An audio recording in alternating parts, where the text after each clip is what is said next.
Assalamualaikum warahmatullahi wabarakatuh. Alhamdulillahirabbil alamin. Assalatu wassalamu ala asyrafil anbiya'i wal mursalin nabiyuna wa maulana Muhammadin wa ala alihi wa ashabihi ajma'in. Asyhadu an la ilaha illallah wahdahu la syarika lah wa asyhadu anna Muhammadan abduhu wa rasuluh.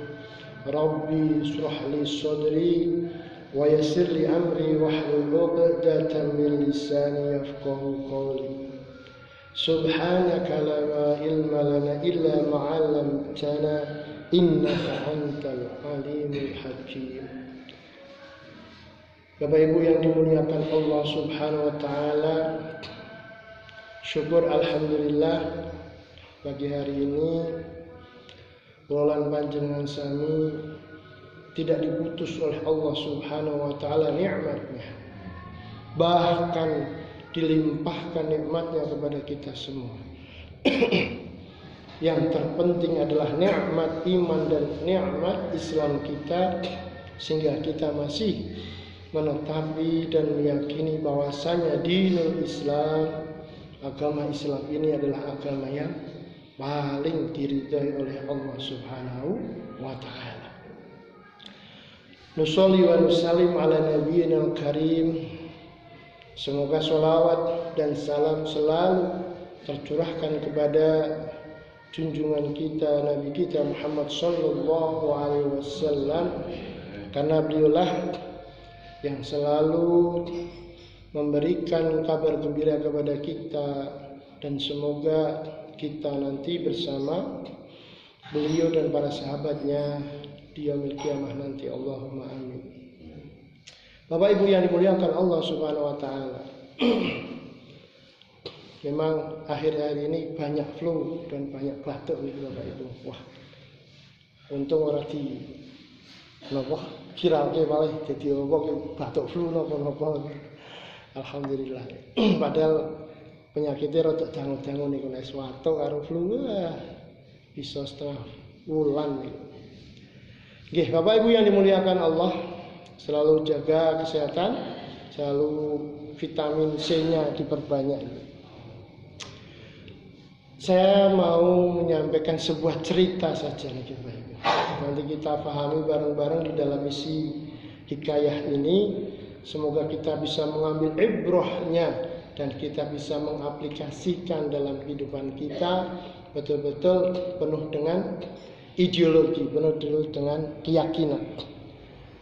Bapak Ibu yang dimuliakan Allah Subhanahu wa taala, hina idin, suatu ketika Nabiullah Muhammad sallallahu alaihi wasallam niku bertandang utawa bertamu utawa napa gitu kula kali panjang niku mampir dongeng lah. Ketika itu Rasulullah mampir ten griyanipun sahabatnya yang bernama sahabat plus mertua, yaitu Abu Bakar As-Siddiq. Ketika sedang asik berbicara, ketika asik ngobrol dengan Rasulullah berkaitan dengan beberapa hal, lah kok teko wong Badui Bapak Ibu. Wonten Arab Badui niki dugi ten griyane Abu Bakar, tidak ada angin, tidak ada hujan. Tengah jenging griya tiang Badui niki ngunek-ngunekke Abu Bakar. Masya Allah.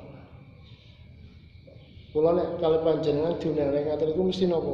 Wah, lagi wong napa ngoten. Masya Allah. Ternyata Abu Bakar boten gaple niku apa? Boten nanggepi napa sing pun wau tiang Arab Badui niki matur. Bahkan sampai dia pun menfitnah Abu Bakar dan sebagainya. Beliau cuma diam dan tetap melanjutkan perbincangannya dengan Rasulullah Shallallahu Alaihi Wasallam. Karena melihat tidak ada sambutan, tidak ada tanggapan dari Abu Bakar, seorang Arab Badui ini tambah sak bulu misalnya, tambah jengkel, ngunek-ngunek kemana ditambahi oleh kata-kata yang mungkin lebih kasar lagi. Tapi apa sikapnya Abu Bakar Bapak Ibu? Ternyata juga tetap diam. Mireng kemawon mendel lanjut ke pembicaraan dengan Nabi Muhammad. Karena mboten ditanggapi, akhirnya tiang Badawi niki murka niki napa ya? Mulai mencak mboten karuan. Oh dasar, ten Indonesia niku. Manusa kaya A B C D F G H I J K sampai Z disebut sedanten. Keranten Abu Bakar niki piyantun biasa. Kados kula lan panjenengan iki sabare entek Bapak Ibu. Napa sabare entek? Padahal matur Rasulullah sabar niku tidak ada batas. Karena ini sudah lewat batas kata Abu Bakar. Akhirnya beliau pun beranjak dari tempat duduknya dan menanggapi perkataan yang tadi dirasa wong ana Rasulullah wonten Nabi kok malah mature sing mboten sekeco. Wah. Akhirnya terjadilah perang Bratayuda. Perang napa? Perang adu mulut. Wah, lah kowe mbok iya, lah kowe meneh, lah kowe akhirnya dodolan jajan niku. Masyaallah. Melihat sedemikian Rasulullah SAW langsung beranjak dari rumahnya Abu Bakar tanpa mengucapkan salam sama sekali. Tahu-tahu uyur kan. Sehingga sahabat Abu Bakar itu bingung loh. Lah kok Rasulullah malu ngotot orang belani kula kan katanya. Biasanya kan nek wonten rencane ten mriku wonten rencane sing di unek-unekke nek ngertos kiambake tiyang saya kan mestine belani nggih. Kalau lain panjenengan tuh lah kok men kok nuduh kok ngono apa kan Mas? Paling boten kan derek-derek matur. Ternyata Rasulullah tidak langsung pergi saja. Dengan perginya itu malah Abu Bakar loh, kok malah Rasulullah boten salam malah tidak seperti biasanya kalau meninggalkan seseorang atau setelah berbicara mesti mengucapkan salam. Orang mursyid yang Badui langsung Abu Bakar niku ngoyak Nabi Muhammad SAW. Wahai Nabiullah, lima taraktani, kenapa kamu meninggalkanku? Malah tidak salam lagi. Janjane ada yang salahkah dengan perbuatan itu? Inilah apa namanya keistimewaannya Abu Bakar di sini. Beliau selalu minta dikoreksi apabila ada kesalahan dari perbuatannya. Apa kata Rasulullah? Rasulullah menjawab, wahai Abu Bakar, ketika kamu pertama kali dicaci maki oleh orang Arab Badui tadi, dan kamu diam saja, hanya mendengarkan, dan saya pun tersenyum melihat kondisimu. Kenapa ternyata Bapak Ibu? Karena ribuan malaikat turun di sampingmu memohon ampun atas kamu dan mendoakan kamu untuk masuk surga. Dan ketika orang Arab Badui yang kedua kalinya memaki-maki kamu dengan kata-kata mulai yang tidak baik, kamu pun diam, maka kata Rasulullah, bertambahlah malaikat berkumpul di sampingmu dan mendoakan dan memohonkan ampun kepadamu dan meminta kepada Allah untuk bisa memasukkan engkau ke dalam surga.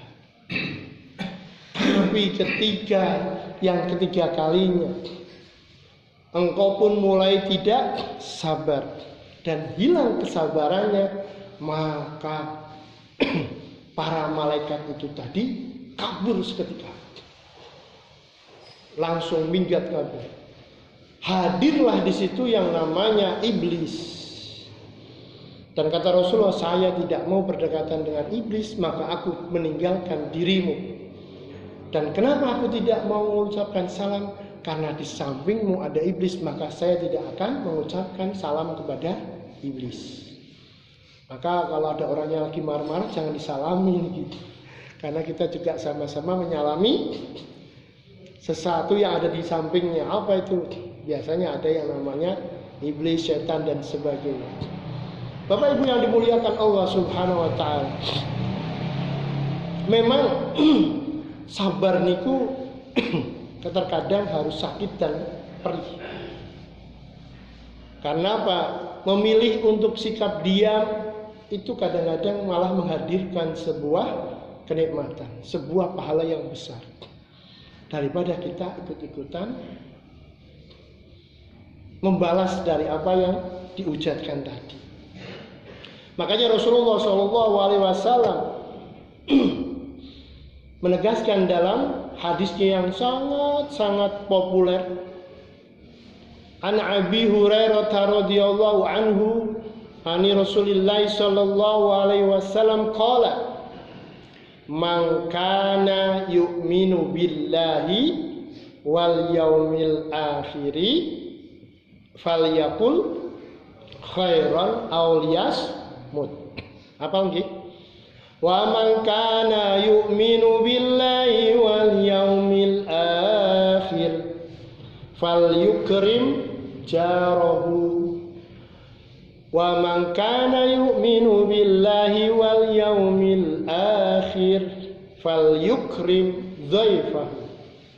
Ternyata dari hadis ini Bapak Ibu ada makna yang sangat besar sekali yang perlu kita tafakuri, yang perlu kita renungkan, yang perlu menjadi sebuah ideologi. Kenapa? Karena kata Allah, kata Rasulullah ini, nek wong kuwi wis ora bisa berkata-kata baik, bahkan ucapan yang dikeluarkan menyakitkan orang lain, dianggap oleh Rasulullah tidak beriman kepada Allah dan tidak beriman kepada hari akhir. Masalahnya poinnya kan di situ. Nek aku malah melu-melu ngomong sing ora bener, malah jadi aku jadi wong ora beriman. Repot. Seketika itu anggapan Rasulullah kepada kita. Yang kedua, anggapannya Rasulullah nek boten saged bisa memuliakan tetangganya, tidak bisa menghargai, tidak bisa menghormati manajemen rumah tangga orang lain, ya jangan ikut-ikutan campur. Biarkan mereka untuk memanage manajemen rumah tangganya, manajemen keluarganya dengan baik. Sehingga apa yang kita timbulkan nanti malah sebuah fitnah karena tidak tahu di dalamnya. Kadang-kadang kita kan melihat dari kulitnya saja, wah, kayak mangkat esok bali sore mangkat meneh bali meneh bengi aduh masya Allah. Nah, atus kula kudune kuliah malih, waduh masya Allah nikmati paringi rezeki oleh Allah kan kuliah gratis malih, tapi boten ten Indonesia, boten ten Pekalongan, boten ten Semarang, ten Pontianak Bapak Ibu. Astagfirullahaladzim.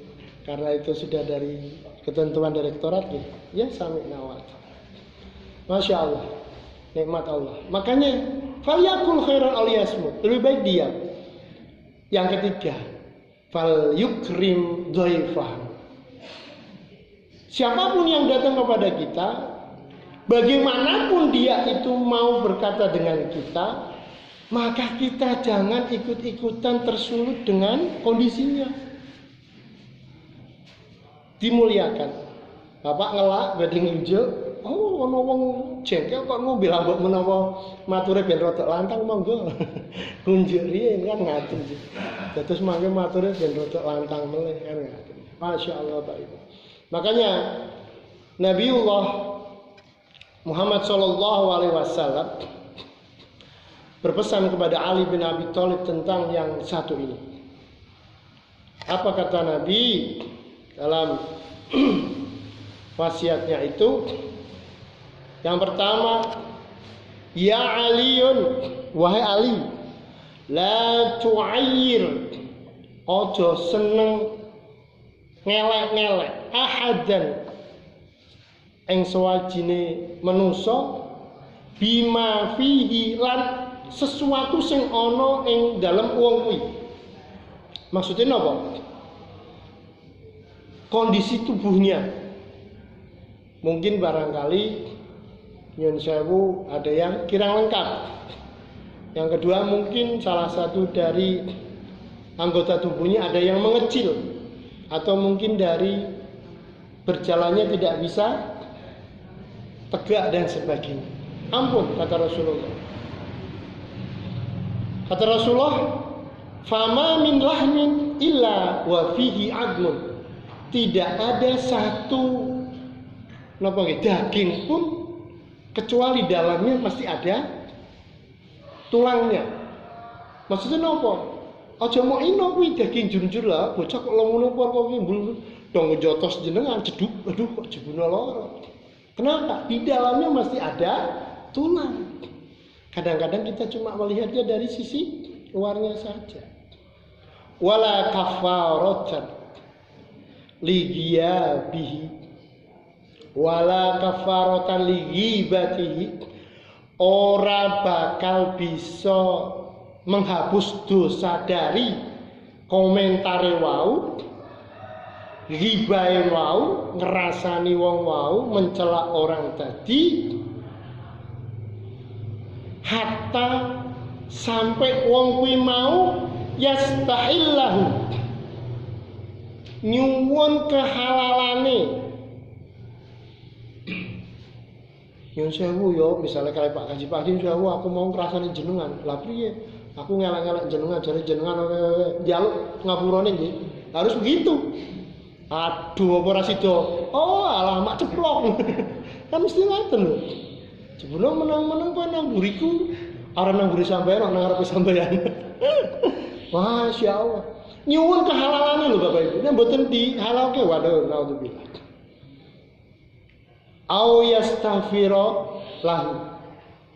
Sing nomor kalih niki sebuah solusi dari Rasulullah, tapi yo lega-legane temen nggih. Istighfar tapi bukan untuk dirinya. Beristighfar memohonkan ampun bukan untuk dirinya, tapi untuk orang yang digunjing tadi. Lah wong kula lan panjenengan iki nek lega istighfar ki nek ana masalah toto utawa nek kemeng nembe astagfirullah. Niki kok kon istighfar kagem tiyang sing diwau dirasani.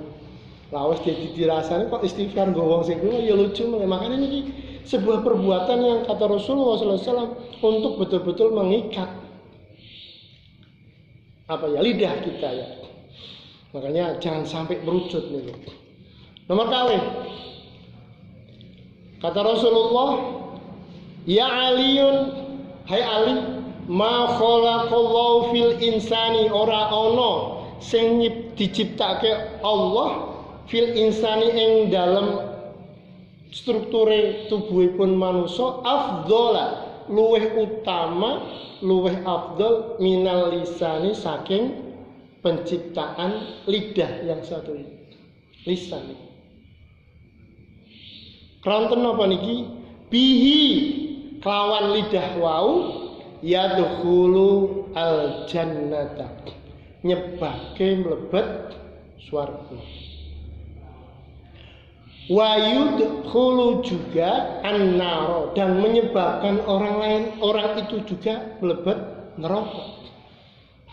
Maka kata Rasulullah, fasjunhu, moko iket, moko talenono, moko plestero, moko napa mlene sing kenceng. Fa innahu kalbun, yo bukan kolbun ya, awas, kolbun dengan kalbun. Nek kolbun niku ati pakai kof, tapi nek pakai kaf, kalbun artine guguk bau. Krana dipermisalke oleh Rasulullah, lisan kuwi kaya guguk sing betul-betul galak. Nek wis gelem ngucap, nek wis gelem matur, wis sing biyen jaman cilik bentik diungkap sampai 30 tahun, 40 tahun kemudian. Wah, iling apa? Masya Allah. Maka kata Rasulullah, ayo berhati-hatilah dengan apa yang kita ucapkan. Lebih baik kita pikir dulu menyakitkan apa tidak. Lebih baik kita kemas dulu dengan sebuah kata-kata yang lebih baik lagi daripada menyakitkan. Karena kalau sudah semacam itu, maka kata Rasulullah, yastahlil lahu itu yang repot. Jaluk kehalalane sing repot. Napa mulai sing nomor kalih niku. Ora lega-lega fa yastaghfir lahu, jaluk ngapura tapi kedue wong sing digunjing mau. Jadi intinya boleh Pak untuk gibai orang lain, tapi saya akan memintakan ampun kepada Allah. Yo monggo, tapi entek ganjarane sing panjenengan gadah. Ya nek istighfare wau diterima lah, nek boten wong istighfare aku gara-gara apa namanya ngunjingi wong niku tak istighfar sih. Wah, itu sudah beda lagi. Berarti jenengan sengaja untuk bermaksiat kepada Allah.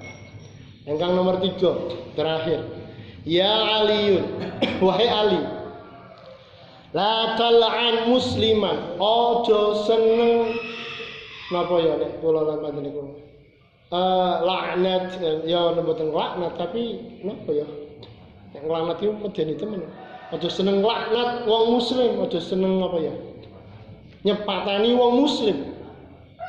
Wala dabatan lan ojo juga sama dabah. Dabah niku makhluk-makhluk Allah yang lain yang ada di bumi ini. Yang melata pun tidak boleh. Dabatan itu sing ngoget-ngoget. Orang duwe sikil. Fatarji'a la'natu 'alaika. Krana apa sing mok laknatke mau, baik itu kepada umat muslim ataupun kepada kewan wau, fatarji'a laknatu 'alaika, balik laknate wau, balik cercaane mau ten awake kula lan panjenengan sampeyan. Mari nggih, ternyata satu ciptaan Allah yang paling utama adalah lisan. Tapi di sini kata Rasulullah, jagalah dan ikatlah fanjunhu fa innahu kakalbun. Karena lisan itu seperti guguk yang galak banget. Makanya Bapak Ibu yang dimuliakan Allah Subhanahu wa taala, jadikan sebuah ideologi kita. Nek ora bisa ngomong sing apik kok ngomong luwih apik meneng, kok kedaro ngomong sing ora apik, kita akan dijustis oleh Rasulullah sebagai orang yang tidak beriman. Maka daripada dianggap wong boten beriman ya luwih apik meneng mawon, menjel mawon, itu malah lebih mengundang keberkahan terhadap hidup kita. Semoga Allah Subhanahu wa taala, sudah 30 menit lebih ini, memberikan kemampuan kita untuk selalu bisa menjaga lisan kita. Semoga Allah Subhanahu wa taala selalu membimbing kita sehingga satu ini yang kata Rasulullah bisa menyebabkan masuk surga atau masuk neraka. Allah bimbing lisan kita untuk bisa selalu menyebabkan darinya masuk surga. Hadanallahu wa iyyakum ajma'in. Assalamualaikum warahmatullahi wabarakatuh.